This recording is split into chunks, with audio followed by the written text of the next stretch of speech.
Well, at the moment, there appear to be two important dynamics that we're seeing around migration. Firstly, we see some political parties trying to make migration a political issue, promising to remove migrants from our society. And the Home Affairs Department has published a new white paper on the issue of migration. That paper is open for public comment.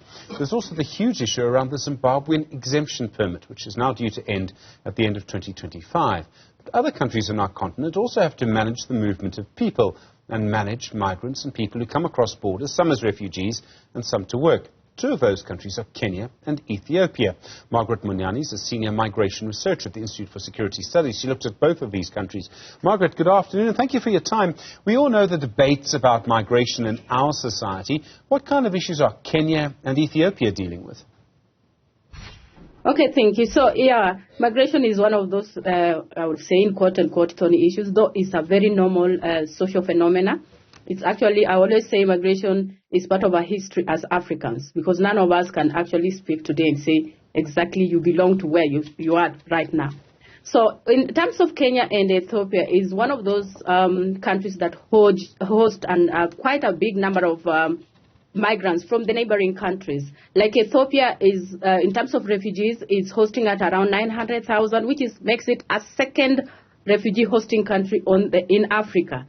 And Kenya is about 600,000, which makes it the fifth largest refugee hosting countries. So when it comes to the issues that have grappled these two countries, Kenya, of course, it has been the security question. Unlike the South Africa, where the issue is always that the migrants are coming in to take the jobs, the livelihoods. In Kenya, it has always been those that are coming from the neighboring countries are posing a security threat.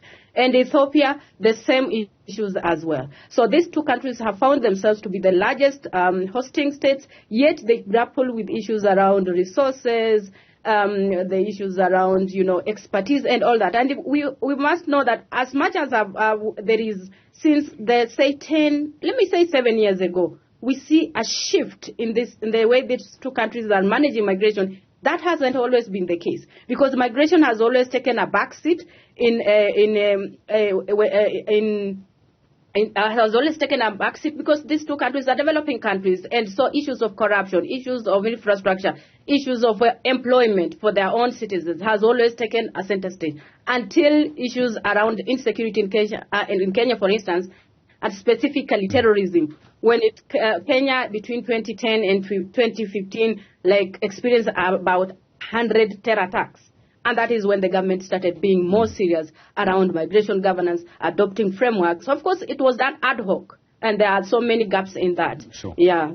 And, Margaret, in South Africa we have a policy where someone who's applying for refugee status is supposed to integrate into society. They're allowed to work or set up their own business or whichever it is, and they become part of South African society. And this, means we don't have refugee camps. Now, that's got to be a good thing.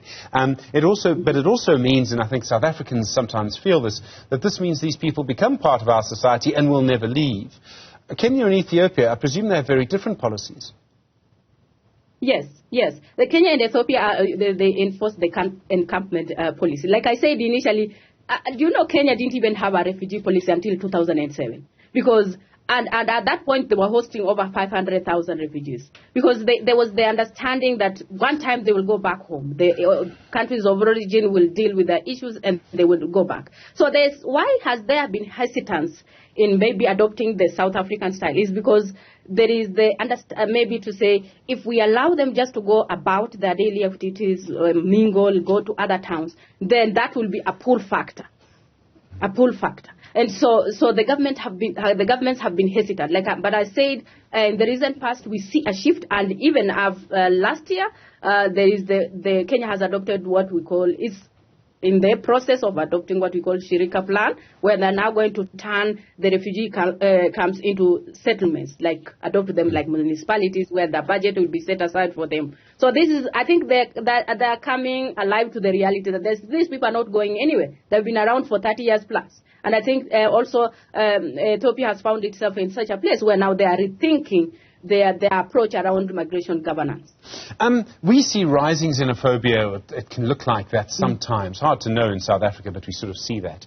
Do you see that in Ethiopia and Kenya as well? Does it become a political issue? Yes.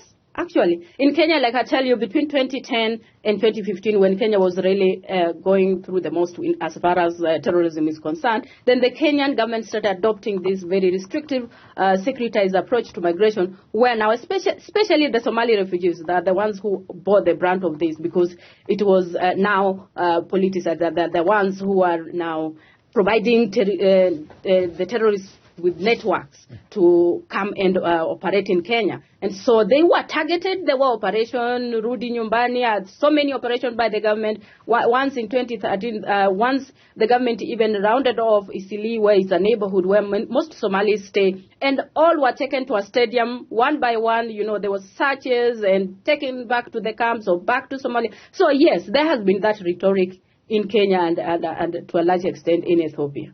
One of the things is that we have, and so many parts of our continent have this, so do other continents, is border security. In other words, it's very easy to walk across the border, swim across the border into South Africa. It's the same from Mozambique into Zimbabwe, always has been. I presume that Ethiopia and Kenya also battle to manage their own borders.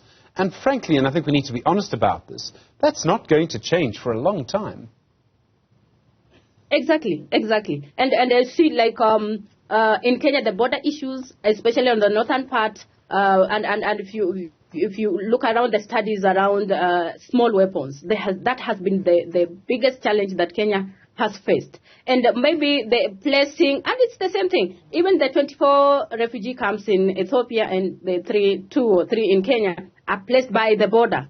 So, but that also has become a challenge, because now people can easily, the borders are such porous, and now the government is struggling with issues around how do we know the distinguish between a traveler, a trafficked individual, a smuggled individual, because there is a great understanding among the population.